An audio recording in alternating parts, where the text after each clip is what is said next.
If you love hack and slash games, you know there are a ton to choose from, but which ones are actually worth your money? Today, I'm sharing some of the best hack and slash games that you seriously won't regret buying in 2025. Trust me, these games are gonna give you hours of fun. So let's check them out.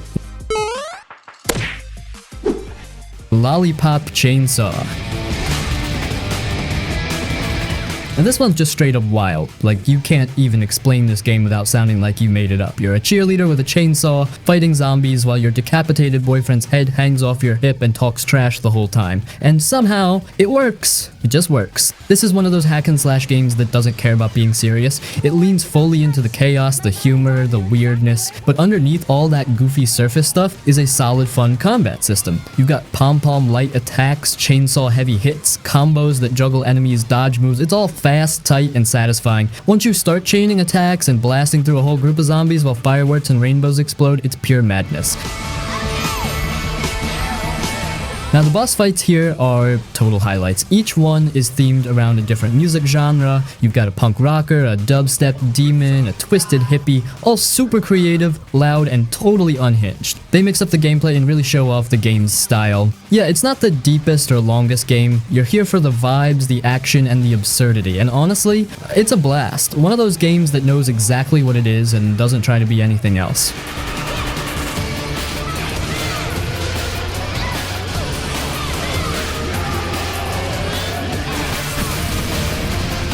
Asura's Wrath.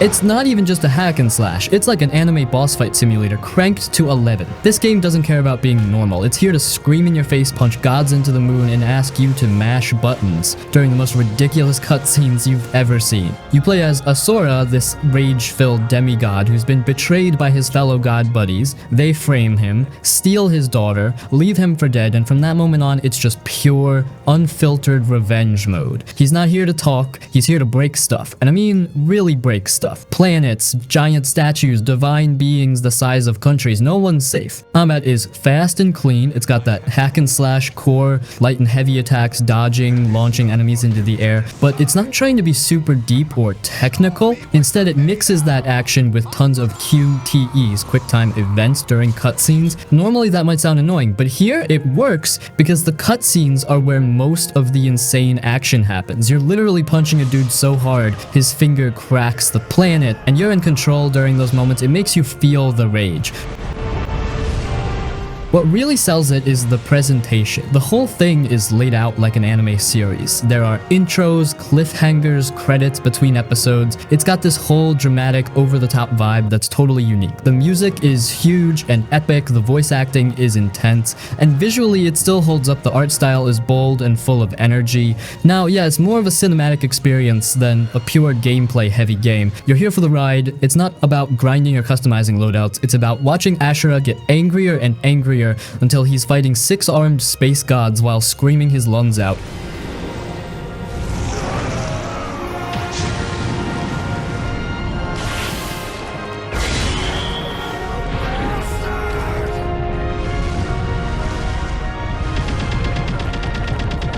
The Godfall. Now listen, this game kinda got clowned on when it launched, not gonna lie. People called it a looter slasher and went in with Destiny expectations. But if you drop all that noise and just look at it for what it actually is, a pure, flashy, third-person hack and slash with loot and sick armor, it's honestly a fun time. What makes Godfall stand out is the feel of the combat. It's chunky, weighty, and super punchy. Every swing of the sword or hammer feels like it lands with force. You're not mashing buttons like crazy, you're timing attacks, dodging, parrying, and doing these clean combos that make you feel like a total beast. There's a rhythm to it, and once it clicks, it's smooth. You've got different Valor plates, basically badass armor suits, each with their own stats and elemental powers, kind of like if Warfrans were knights. They look awesome, and part of the fun is unlocking new ones and figuring out which fits your style. Plus, the loot system gives you new weapons and upgrades constantly, so you're always tweaking your build and leveling. Visually, the game's a straight up eye candy fest. Bright worlds, crazy lighting, shiny armor, all of it looks clean as hell. It's not dark or gritty, it's more like a fantasy fashion show where everything explodes, which honestly, kinda refreshing. The story, it's whatever. Very basic, save the world from your evil brother stuff. But Godfall ain't really about the story, it's about wrecking enemies in style, farming gear, and feeling like a shiny armored god while doing it.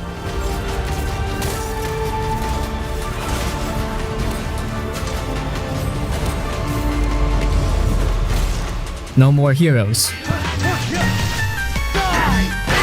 No More Heroes is a third-person hack and slash game where you play as a guy named Travis Touchdown. He's not some chosen one or big hero, he's just a regular dude who watches anime, loves pro wrestling, and lives in a tiny motel room. One day, he wins a beam katana, kinda like a lightsaber, in an online auction. Then he decides to become the #1 assassin in the world. That's pretty much how the whole thing kicks off. The gameplay is all about fast, stylish sword combat. You've got light and heavy attacks, you can dodge, block, and even pull off wrestling moves like suplexes and power bombs. Every time you finish off an enemy, Travis does a flashy final move with his sword, and it just feels satisfying. The fights aren't super complex, but they're quick, fun, and full of energy. It's not about being super technical, it's about keeping the pace up and making you feel cool while doing it.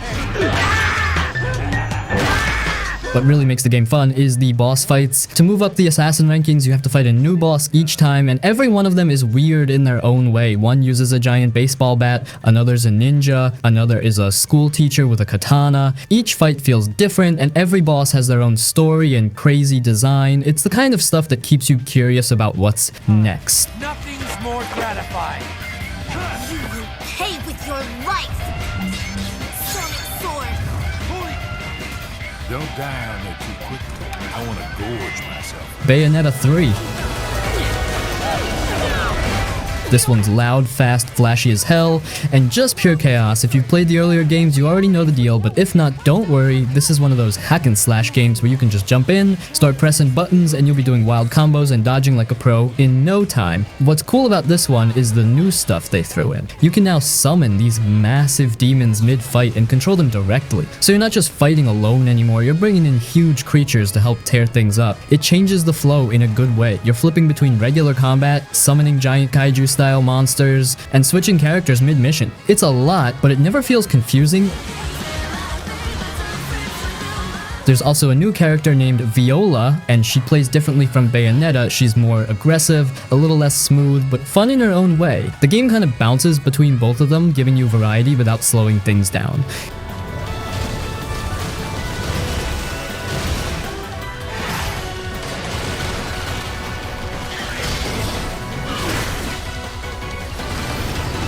Code Vein. Code Vein is one of those games that kind of flew under the radar, but ended up being a pretty solid mix of anime style and Souls-like gameplay. People were calling it anime Dark Souls when it dropped, and honestly, that's not far off. But it also brings its own flavor. So here's the setup. You're in a post-apocalyptic world full of ruined cities, monsters, and a bunch of blood-themed stuff. You play as a revenant, basically a superpowered vampire who needs to drink blood to survive. Yeah, it sounds edgy, and it is, but in a cool stylized way that anime fans will definitely vibe with. I'll take this bit. All right. Combat is where it shines. It's slower and more methodical than your usual hack and slash. You gotta dodge, time your hits, watch your stamina. Kinda like a Souls game, but it's a bit more forgiving. You've got a partner system too, so you're not always going solo. Your AI buddy can actually help out in fights, heal you, distract enemies, stuff like that. It makes the game feel less punishing and more approachable if you're not deep into Souls-likes. Now, the blood code system is one of the coolest parts. It lets you switch your class and playstyle anytime. Wanna be a tank with a giant axe? Go for it. Prefer long-range magic? Swap to that. It gives you tons of flexibility without needing to start a new character or respec everything.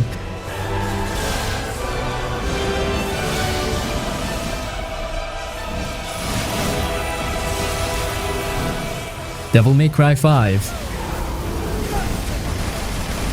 Devil May Cry 5 is one of those games that just gets it right. Like everything you'd want from a fast-paced, stylish hack and slash, it's all here. And not just good for fans, we're talking top-tier action that still feels fresh years later. First off, the combat is smooth as butter. You're not just mashing buttons, you're performing. The whole game is built around making you look cool while you fight. And when it clicks, man, it's addicting. You're juggling enemies in the air, swapping weapons mid-combo, zipping around the room like a pro, and the game actually scores you based on how stylish your moves are. It's not about just winning, it's about looking awesome while doing it.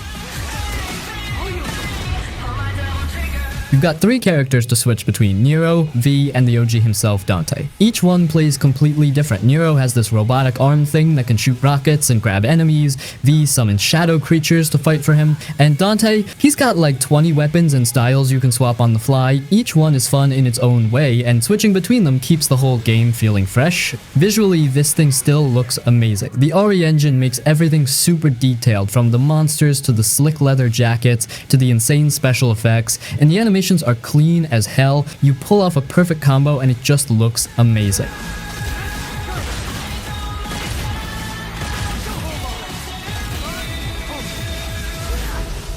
Scarlet Nexus. This Scarlet Nexus is one of those games that kind of came out of nowhere but turned out to be way more fun than people expected. It's got that flashy anime-style combat, cool powers, and a weird but interesting sci-fi world that actually pulls you in if you give it a shot. Though here's the deal, it's a third-person hack-and-slash game with psychic powers layered on top. You don't just swing your weapon, you also throw cars, chunks of the ground, vending machines, whatever's nearby, straight into enemies using telekinesis. It's not just for show either. The way you mix your sword attacks with those crazy psychic slams, it feels awesome. You're flipping around, slicing, pausing for a second to launch a fridge at some alien creature, then jumping back in. Super smooth and satisfying.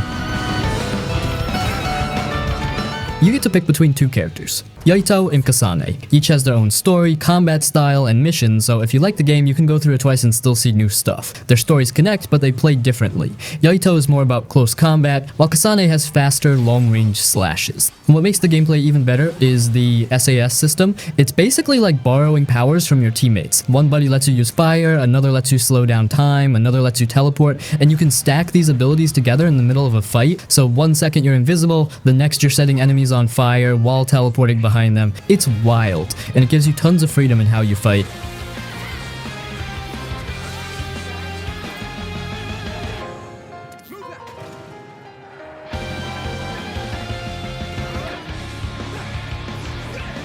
Warriors Orochi 4. Warriors Orochi 4 is one of those games where the phrase hack and slash really means just destroy everything. Like, if you've ever wanted to mow down thousands of enemies in one mission while playing as a literal god with magic powers, yeah, this is that game. Though, here's the basic idea. It's a crossover between Dynasty Warriors and Samurai Warriors, plus they throw in gods from Greek and Norse myth and a bunch of wild new characters. You end up with 170 plus playable fighters. You can play as generals, ninjas, gods like Zeus, and even people who throw magic books or lightning bolts. The combat is classic Musou style. You're on a battlefield surrounded by hundreds of enemies and you're just wrecking them with crazy combos. It's simple but super satisfying. Light and heavy attacks, launchers, specials, and now in Orochi 4 they added magic attacks that really crank things up. Every character gets a divine power that feels over the top. You're summoning dragons, dropping meteor showers, zapping fools with thunder. It's chaos and it's fun. You can also switch between 3 characters on the fly mid-mission. That keeps things from getting stale, like start a combo with one, switch to another to keep it going, and then finish it off with the third. There's a rhythm to it once you get into the flow. Now look, it's not some deep tactical game. The AI is kinda dumb, the maps can feel a little samey, and the story, well, it's kinda nonsense. Gods and warriors from different timelines teaming up and fighting because of some magical bracelets or something. But honestly, that's part of the charm. You're not here for a deep narrative, you're here to wipe out 300 enemies in one swing and feel like a god.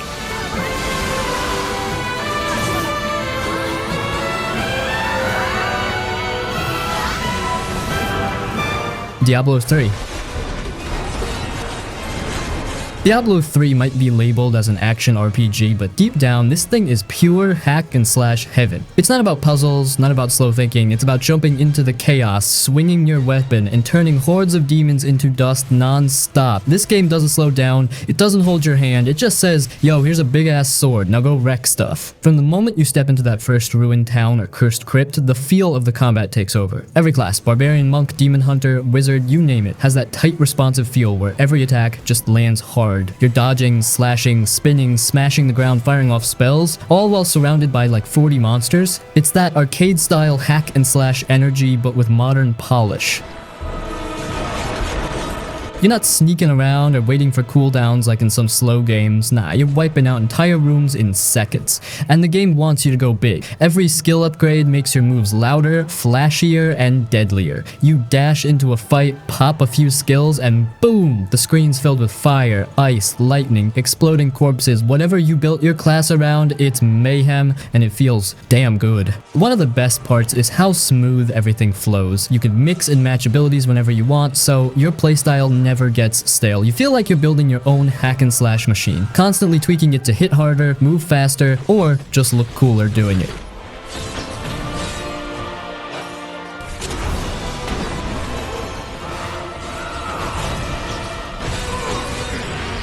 Tales of Arise. Now, this one's a mix of flashy anime vibes and some seriously fun hack and slash combat. If you're looking for a game where you can swing swords, cast huge spells, and combo your way through crazy boss fights, yeah, this one delivers. So, the combat, it's fast, it's smooth, and it feels damn good. You're not stuck in turn-based stuff like some older JRPGs. Now, this is real-time, in-your-face action. You press a button, you slash, you chain that into another move, then another, then launch the enemy into the air and hit them again before they even touch the ground. You can swap between party members mid-fight too, so you're not locked into one playstyle. Want to go full sword fighter with Alphen? Do it, or switch to Rinwell and just nuke fools with magic. Totally up to you. And those boost attacks and boost strikes, super satisfying. Every character has a special skill that can break enemy shields, interrupt spells, or just absolutely wreck bosses. And when you land a finisher with one of those epic team attacks, man, it's like watching a mini anime fight scene play out. The enemy variety keeps it fresh too. You're not just hacking through basic mobs, you're fighting giant monsters, armored brutes, and these godlike bosses that'll test your dodging skills. And once you start customizing your Ardis, that's what they call special moves, you can build your combos however you want. Go full air juggles, focus on elemental weakness, or just pick whatever feels badass.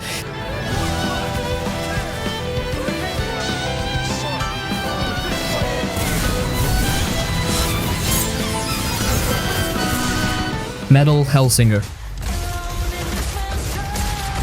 You're in hell, you're mad, you got demons to kill, but here's the twist. Everything you do, every swing, every shot, every dodge hits harder if you do it on the beat. And that beat, it's blasting pure metal in your ears with real vocals from metal legends like Serj Tankian, Matt Heafy, and more. So yeah, the soundtrack isn't just good, it goes hard. Now while the game is mostly a shooter on the surface, the rhythm and flow of the combat gives it the feel of a hack and slash in FPS form. You're still moving fast, chaining attacks, dashing, and destroying demons left and right. The difference is you're doing it all with timing. You're not just blasting wildly. You're syncing with the music, and when you get in that groove, dude, it's addictive. You've got a bunch of weapons, swords, dual pistols, shotguns, a skull that shoots fire, each with their own feel and timing. The sword especially hits that hack and slash itch. It's fast, aggressive, and super satisfying when you land those rhythm perfect slashes. The more you stay on beat, the more the music builds up. Start off with just drums, then add guitar, and when you're crushing it, boom, the vocals drop, and everything feels epic. It's like the game is cheering you on with full volume metal. The levels are short and focused, no fluff, just tight arenas, waves of enemies, and a boss at the end. You go in, tear it up, and bounce. Super replayable too, especially if you like chasing high scores or perfecting your runs.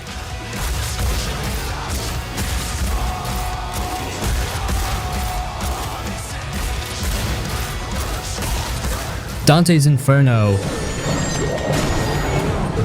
This game is straight up fire, literally and figuratively. It's a dark, brutal, fast-paced hack and slash that throws you headfirst into hell and just says, good luck, buddy. You play as Dante, not the one from Devil May Cry. This guy's a crusader who's been through some messed up stuff. His soul gets dragged into hell and he's like, nah, I'm not done yet. So now you're slicing, stabbing, and tearing your way through the 9 circles of hell, trying to save your beloved while fighting off demons, monsters, and some of the freakiest bosses ever put in a game. Combat is clean and aggressive. You've got a giant scythe stolen straight from Death himself, and it feels good to swing. Light attacks, heavy attacks, launchers, crowd control, the usual hack and slash stuff, but done with style. There's also a holy cross you can use to blast enemies from a distance so you're not stuck only doing melee, and the upgrade system lets you go more holy or unholy depending on how you want to play. Want to play like a righteous paladin? Go for it. Want to be full dark and brutal? Also totally fine.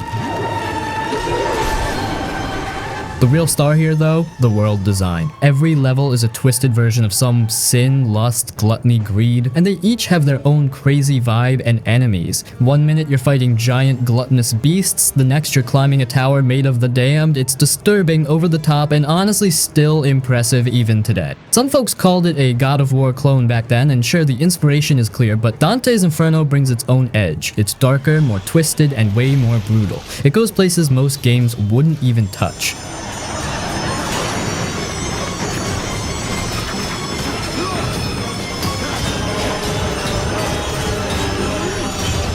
Onimusha, Warlords.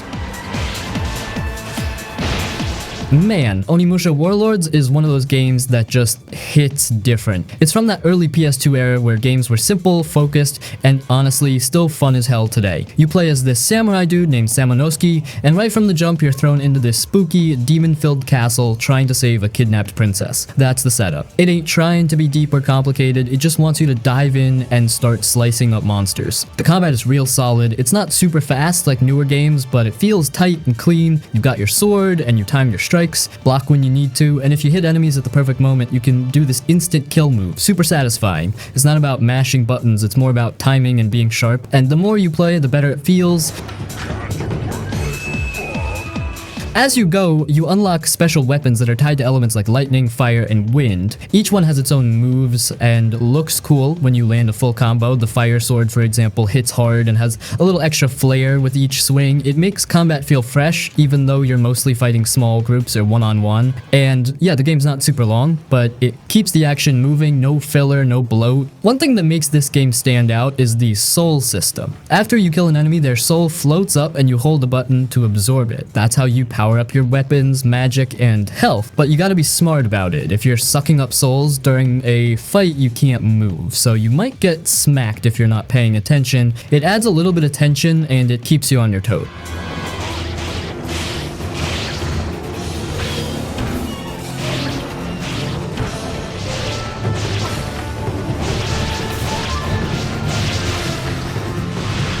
Astral Chain. Now this one's honestly one of the most slept on action games out there. It dropped on the Switch, but don't let that fool you. This game goes hard, and it's still worth playing in 2025 if you're into fast, stylish hack and slash combat with a twist. So here's the deal. You play as a cop in a futuristic city that's under attack by weird alien things from another dimension. Sounds kinda out there, and yeah, it is, but it's also super cool once you get into it. The real hook is that you're not just fighting alone, you're linked to this living weapon called a Legion, and it fights right alongside you. Here's where the combat gets wild. You're controlling your character and the Legion at the same time. It sounds complicated, but it actually clicks pretty fast. You slash with your baton or sword, dodge around enemies, and meanwhile your Legion is out there doing its own thing. Attacking, holding enemies in place, or just going full beast mode. You can swing around enemies using the chain between you, trap them, launch them in the air, and it all feels super smooth once you get the rhythm down. Each Legion has its own style too. One's good for sword combos, one's a heavy brute, one's better for ranged fights, and the game lets you swap them mid-fight, so you're always mixing things up and looking stylish while doing it. It's not just hack and slash, it's hack and slash with control and style. You're managing 2 fighters at once, and when it works, it's just awesome.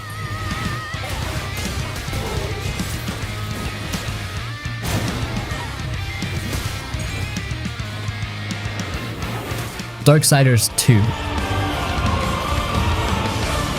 This one's a real classic for anyone who loves a good old-fashioned hack and slash with some extra flavor thrown in. It's not just about mashing buttons, it's about exploring, upgrading, looting, and feeling like an unstoppable force of nature the whole time. You play as Death, yep, the Death of one of the 4 horsemen. And right from the start, you're faster, slicker, and way more agile than your brother War from the first game. You're flipping around, dodging attacks, chaining combos with dual sides, and just cutting through enemies like butter. The combat is fast, responsive, and feels damn good. You can even switch to heavier weapons like hammers and axes if you want slower, more brutal hits, so you can really play how you want.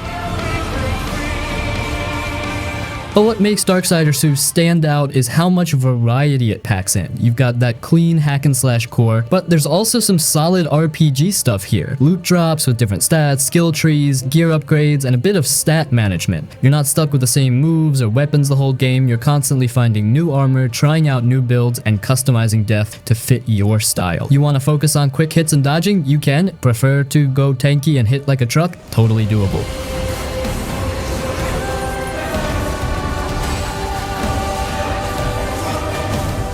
Metal Gear Rising: Revengeance. This ain't like the other Metal Gear games. Forget sneaking around in cardboard boxes. This one's all about speed, aggression, and pure style. You play as Raiden, a cyber ninja who can slice through tanks, robots, helicopters, and basically anything else, like it's made of paper. And the way you fight? Dude, it's smooth, flashy, and stupid fun. The swordplay is what makes this game stand out. You've got normal attacks, yeah, but then there's blade mode, this slow-mation feature that lets you aim your cuts and slice enemies to pieces however you want. Like, you can literally cut a guy into 50 clean slices if you feel like it. Combat is fast. You're zipping across the battlefield, dodging hits, parrying bullets with your sword, yes, seriously, and pulling off combos that make you feel like an anime boss. The parry system takes a little getting used to, but once it clicks, it's super satisfying. You're not blocking, you're deflecting at the last second and punishing them hard.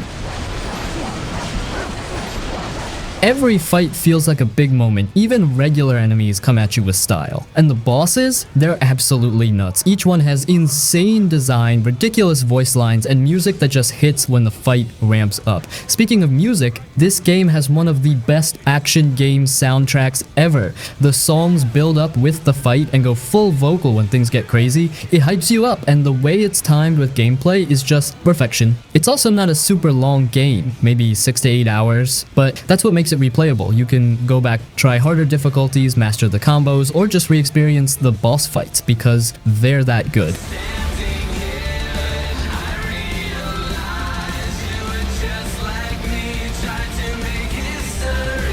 God of War 3.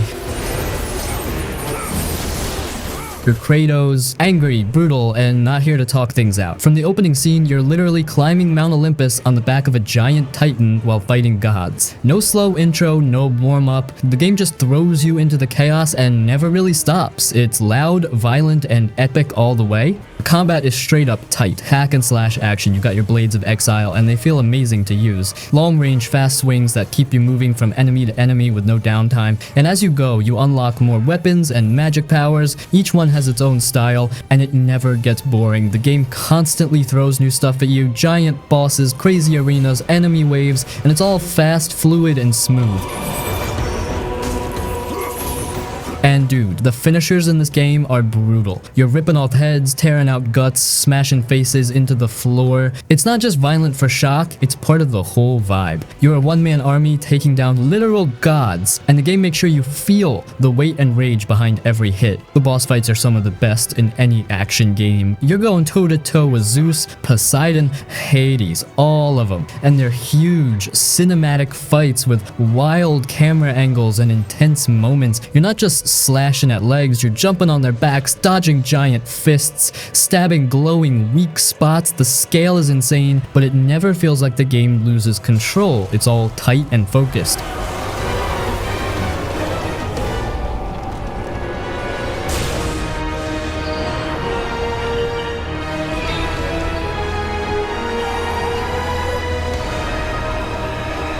Killer is dead. You play as Mondo Zappa, a super chill katana-wielding assassin who works for some kind of government-run killer agency. Don't worry about the logic, cause the game sure doesn't. The plot goes all over the place. One minute you're fighting a Yakuza dude on the moon, the next you're slicing through nightmare creatures in some trippy dream world. But honestly, you're not here for the story. You're here to look cool and slash stuff up, and this game's got that in spades. Combat is fast and clean. You've got your katana for slicing, and Mondo's left arm can transform into a gun, drill, or even a giant fist depending on the upgrades you unlock. You're dodging, parrying, and stringing together fast combos that feel smooth as hell. And when you land a perfect dodge, time slows down and you can chain a bunch of free hits like a badass. That part never gets old. The style is what makes it really stand out. The whole game has this sharp, high contrast art look, almost like an anime comic book mixed with noir vibes. It's flashy as hell, blood sprays across the screen, enemies burst into pieces, and everything feels like it's designed to make you feel cool while you're fighting. It's got that Suda 51 energy, super offbeat, super artsy, but fun to watch. Oh yeah, it's got some weird stuff too, like the gigolo missions where you go on awkward dates with women using x-ray glasses to impress them. It's totally tone shifty and kinda cringe today, but it's part of the strange charm of the game. You can skip it though, it's optional. It's not the longest game and it's not super deep, but that's kind of the point. It's a short, punchy, over-the-top hack and slash ride with cool boss fights, weird characters, and a strong style that no other game really copies.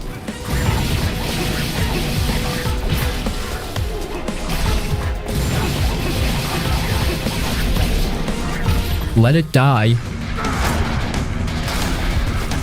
It's kind of like if a hack and slash game got dropped in a twisted game show hosted by a half-naked skateboarding Grim Reaper. Yeah, that's the energy here. It's goofy, violent, hard as hell, and somehow still super fun if you're down for something different. So here's the deal. The world's gone to hell, and this giant tower shows up out of nowhere. You play as a random nobody in their underwear, and your goal is simple: climb the tower and try not to die. But you will die. A lot. That's part of the whole thing. The combat's real gritty. It's melee focused, so you're swinging pipes, machetes, swords, axes, and even weird stuff like irons or umbrellas. And every weapon breaks eventually, so you're always swapping gear and making do with whatever you find. There's no flashy combos or stylish flips like in Devil May Cry. It's more raw and scrappy. You time your hits, dodge, block, and try not to get ganged up on. When it clicks though, it's tense and super satisfying.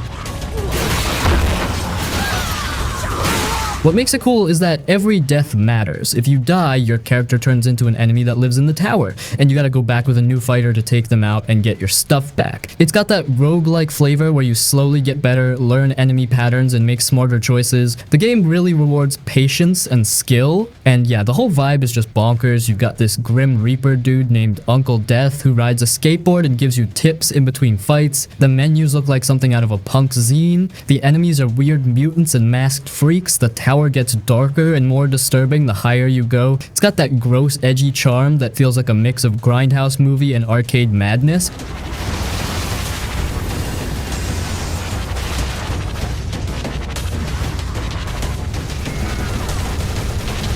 Fury Unleashed. This one's kind of slept on, but it's actually a super fun, fast-paced hack and slash meets shooter mashup that plays like an old school comic book come to life. If you're into tight action, combos, and blowing through enemies nonstop, this one's worth a look for sure. You're basically this badass comic book hero who's fighting through the panels of a living comic. Each level is designed like a comic page, and you literally move from panel to panel, fighting, dodging, jumping, and slashing your way through it all. And it's got this 2D side-scrolling gameplay, but the pace is fast and super satisfying. You've got melee weapons like swords and chainsaws for up-close damage, and guns for blasting stuff from a distance, and switching between them on the fly, smooth as hell. The combat is where this thing really shines. You chain kills together into combos, and the better your combo, the stronger you get. Like you start healing faster, getting more drops, or just dishing out more damage if you don't get hit. So the game pushes you to play aggressive, stay moving, and go for those high streaks. It's got that arcade vibe, where you're always in the zone, just trying to keep the rhythm going.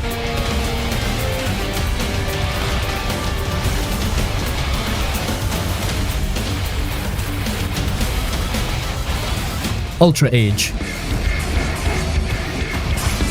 Now this one flew under the radar for a lot of folks, but if you're into pure hack and slash action, this game absolutely scratches that itch. It ain't trying to be deep or complicated, it just throws you into fights and says go wild with your sword. And honestly, that's exactly what makes it fun. You play as Age, this futuristic swordsman dude in a post-apocalyptic world full of robots and mutants. The story, kinda basic, some world-ending stuff happened, humanity's in danger, blah blah, but really, the story's just an excuse to give you a bunch of sick weapons and send you off to fight fast-paced battles in flashy arenas. Now the combat, that's where Ultra Age shines. It's fast, smooth, and all about switching swords on the fly. You've got multiple blades, each with their own style. One's fast and light for quick combos. Another hits hard and breaks armor. There's even one that pulls enemies toward you like a whip, and you can swap between all of them mid-fight, like mid-combo, which feels super satisfying when you're juggling enemies in the air or canceling attacks to keep the pressure up.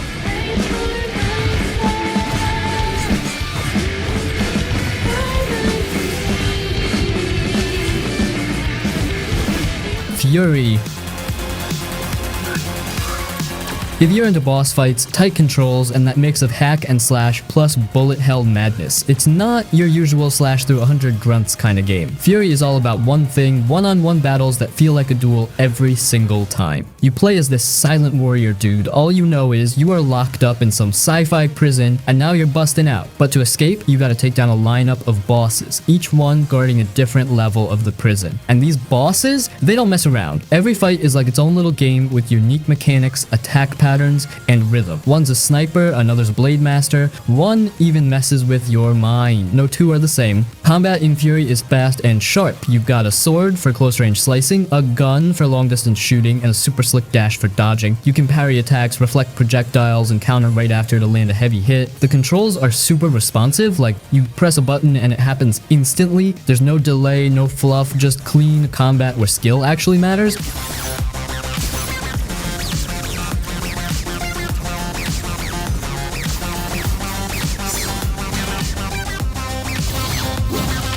Darksiders Genesis.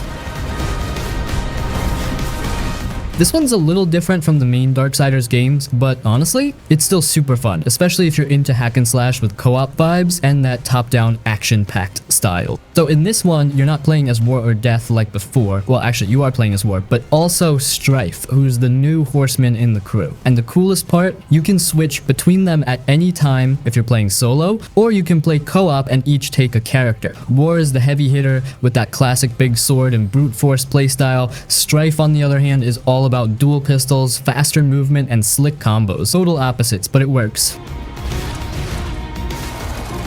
Combat is clean and super satisfying. You're slashing, shooting, dodging, and popping off abilities constantly. Strife's guns feel buttery smooth, and you can upgrade them with different ammo types. War is more of that traditional Darksiders melee, big swings, knockbacks, and heavy damage, and switching between the two mid-fight, it keeps things fast and never boring. It's got RPG-style progression, too. You collect creature cores from enemies and bosses and slot them into a grid to buff your stats or give you new perks. Some cores give you lifesteal, others boost your damage or make enemies drop more health. It's kind of like building your loadout based on how you like to fight. You're constantly tweaking and improving, which gives it a bit more depth than it looks at first glance.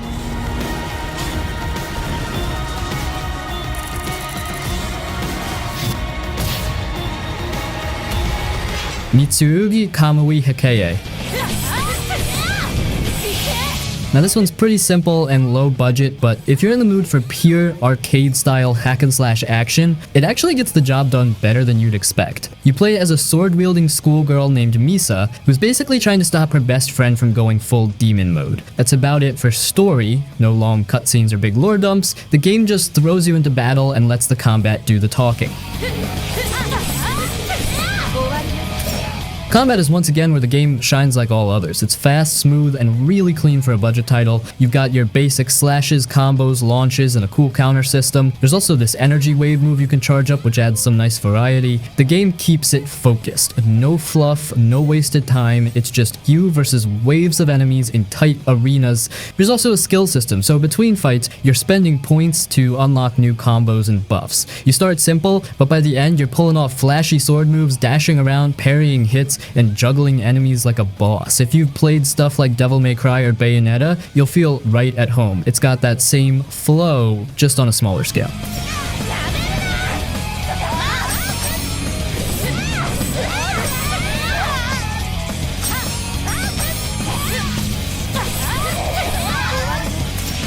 Stranger of Paradise Final Fantasy Origin. The darkness is so thick I can taste You play as Jack, this dude who's just mad all the time and wants to kill chaos. That's basically the story for the first chunk of the game. It sounds dumb at first, and yeah, it kinda is, but it grows on you. Under all that edge and nonsense, there's actually a cool reimagining of the first Final Fantasy game, just flipped into a full-on action RPG. You've got real-time, fast-paced combat that feels like Nioh meets Devil May Cry, but with a Final Fantasy twist. You're switching between jobs like Warrior, Mage, Monk, Samurai, all mid-fight, and each job has its own skills, playstyle, and gear. You can straight up be a dual sword ninja 1 minute, then swap to a black mage and start throwing fireballs the next. The combos are punchy, the dodging and parrying feel tight, and the soul burst mechanic where you finish enemies off with a flashy red crystal smash never gets old. It's not just for show either, it gives you MP back and boosts your flow in combat, so you're encouraged to keep the pressure up. This game really pushes you to stay aggressive.